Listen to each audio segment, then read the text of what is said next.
Hello friend, फिर से स्वागत है आपका क्लास 12 फिजिक्स ऑप्टिक्स के वीवीआई ऑब्जेक्टिव क्वेश्चन के वीडियो नंबर 2 में। आइए शुरू करते हैं वीडियो को।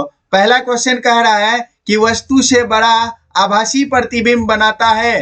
तो इनमें से ऑप्शन दिया है, ऑप्शन नंबर ए उत्तल दर्पण से, ऑप्शन बी अवतल दर्पण से, ऑप्शन सी समतल दर्पण से और ऑप्शन नंबर डी है इनमें से कोई नहीं। कह रहा है कि आभासी प्रतिबिंब बनाना है और वो प्रतिबिंब क्या होना चाहिए, वस्तु से बड़ा होना चाहिए। तो उत्तल दर्पण का जैसा कि गुण होता है, उत्तल दर्पण हमेशा वस्तु से छोटा प्रतिबिंब बनाया करता है और समतल दर्पण जो होता है ये हमेशा वस्तु के बराबर प्रतिबिंब बनाती है। तो इसका जो सही जवाब होगा आभासी प्रतिबिंब और वस्तु से बड़ा प्रतिबिंब केवल अवतल दर्पण बनाती है। और यही दर्पण का उपयोग हम लोग दाढ़ी बनाने के लिए, शेविंग करने के लिए जब नाई की दुकान में जाते हैं तो इसी दर्पण का उपयोग होता है वहां पर। नेक्स्ट क्वेश्चन देखेंगे, क्वेश्चन नंबर 2। बिंदुवत स्रोत से चलने वाली प्रकाश की किरणें परावर्तन के बाद परस्पर समांतर हो सकती है। ऑप्शन ए केवल अवतल दर्पण द्वारा, ऑप्शन बी केवल उत्तल दर्पण द्वारा, ऑप्शन सी दोनों दर्पण द्वारा और ऑप्शन डी दोनों में से कोई नहीं। जैसा कि क्वेश्चन में बोला है बिंदु स्रोत से प्रकाश की किरणें चलेगी और परावर्तन के पश्चात समांतर हो जानी है। तो समांतर जो होती है परावर्तन के पश्चात वो अवतल दर्पण में होती है। उत्तल दर्पण में समांतर होती हुई प्रतीत होती है, वास्तव में समांतर नहीं होती है। तो इसका जो सही जवाब होगा वो होगा ऑप्शन नंबर ए, बिल्कुल सही जवाब होगा। नेक्स्ट क्वेश्चन देखेंगे, क्वेश्चन नंबर 3। एक पिन छिद्र कैमरा किस सिद्धांत पर कार्य करता है? तो ऑप्शन ए कह रहा है अपवर्तन पर, ऑप्शन बी पूर्ण आंतरिक परावर्तन पर, ऑप्शन सी परावर्तन पर और ऑप्शन डी प्रकाश के रेखीय प्रसारण पर। तो पिन छिद्र कैमरा जो कार्य करता है वह करता है प्रकाश के रेखीय प्रसारण पर, यानी ऑप्शन नंबर डी इसका बिल्कुल सही जवाब होगा।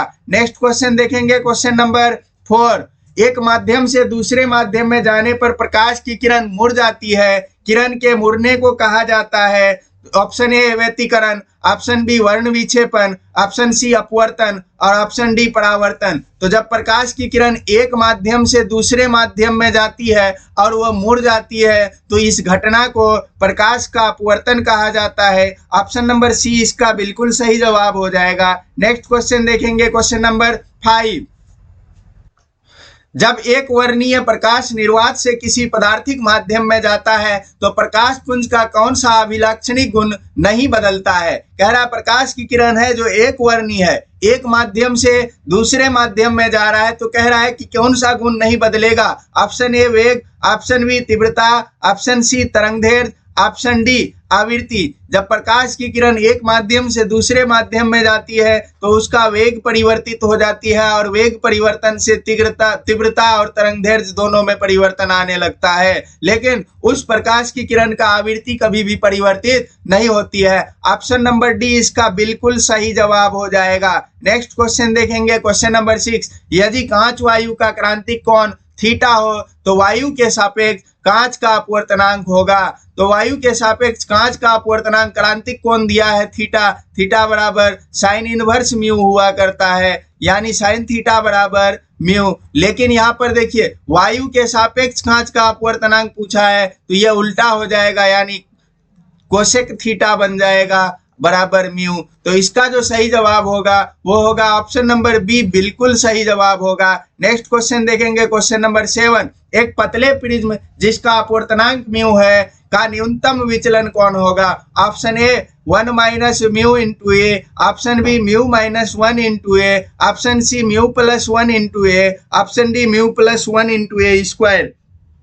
तो देखिए जैसा कि प्रिज्म में होता है, कोई प्रकाश की किरण आपतित किए इस प्रकार से तो ये प्रकाश की किरण मुड़ जाती है कुछ इस तरह से, लेकिन जाना कैसे चाहिए था अगर प्रिज्म नहीं रहता तो कुछ इस प्रकार से। तो आपतित किरण और ये मुड़ी हुई प्रकाश की किरण, इन दोनों के बीच यहाँ पर जितना कोण बनता है इसी कोण को विचलन कोण कहा जाता है, इसको डेल्टा से सूचित करते हैं। ये वाला जो कोण होता है ये प्रिज्म का कोण होता है, ए से दिखाया जाता है और जो भी प्रिज्म का पदार्थ होगा उसका अपवर्तनांक को म्यू कहते हैं। तो न्यूनतम विचलन कोण की स्थिति में डेल्टा का मान जो होता है वो होता है म्यू माइनस 1 इंटू ए, यानी ऑप्शन नंबर बी इसका बिल्कुल सही जवाब हो जाएगा। नेक्स्ट क्वेश्चन देखेंगे, क्वेश्चन नंबर 8। प्रकाश तंतु संचार निम्न में से किस घटना पर आधारित है? ऑप्शन ए पूर्ण आंतरिक परावर्तन, ऑप्शन बी परिकिरणन, ऑप्शन सी परावर्तन और ऑप्शन डी व्यतिकरण। प्रकाशिक तंतु का जो संचार होता है ऑप्टिकल फाइबर का, वो कुछ इस प्रकार का होता है। ये ऑप्टिकल फाइबर का नली हुआ करता है। इस नली में ये वाला जो भीतरी वाला भाग होता है ये क्लैडिंग कहलाता है, और इधर बाहर जो परत लगा होता है ये वाला भाग कोर कहलाता है। इसके अंदर जब प्रकाश की किरण प्रवेश करती है तो ये लगातार इस तरह से परावर्तित होते रहती है और एक जगह से सिग्नल को दूसरे जगह तक या प्रकाश को दूसरे जगह तक पहुंचाती है, और इस बार बारंबार जो परावर्तन होता है उस घटना को पूर्ण आंतरिक परावर्तन कहा जाता है। ऑप्शन नंबर ए इसका बिल्कुल सही जवाब हो जाएगा। नेक्स्ट क्वेश्चन देखेंगे, क्वेश्चन नंबर 9। मरीचिका का कारण है, मरीचिका का कारण पूछा जा रहा है। ऑप्शन ए पूर्ण आंतरिक परावर्तन, ऑप्शन बी परिकिरणन, ऑप्शन सी परावर्तन, ऑप्शन डी व्यतिकरण। तो मरीचिका कहते किसको है पहले ये जान ले। गर्मी का मौसम है और हम लोग चल रहे हैं रेगिस्तान पर। ये रेगिस्तान बालू वाला क्षेत्र है, एकदम गर्मी का मौसम है, सूर्य प्रकाश पड़ रही है, सूर्य प्रकाश आ रहा है, यहाँ पर हम लोग चल रहे हैं।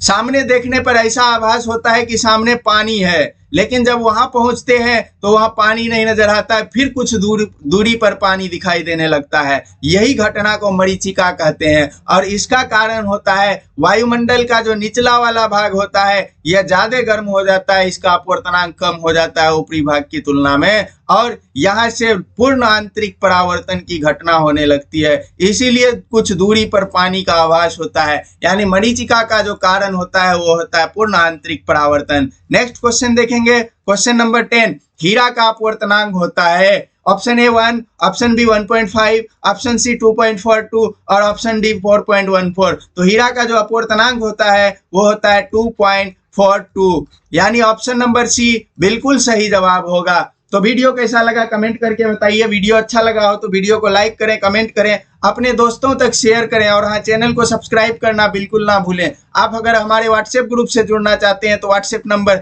8084962408, इस नंबर पर हमें हाई लिख करके भेज दें, हम आपको व्हाट्सएप ग्रुप से जोड़ देंगे। Telegram group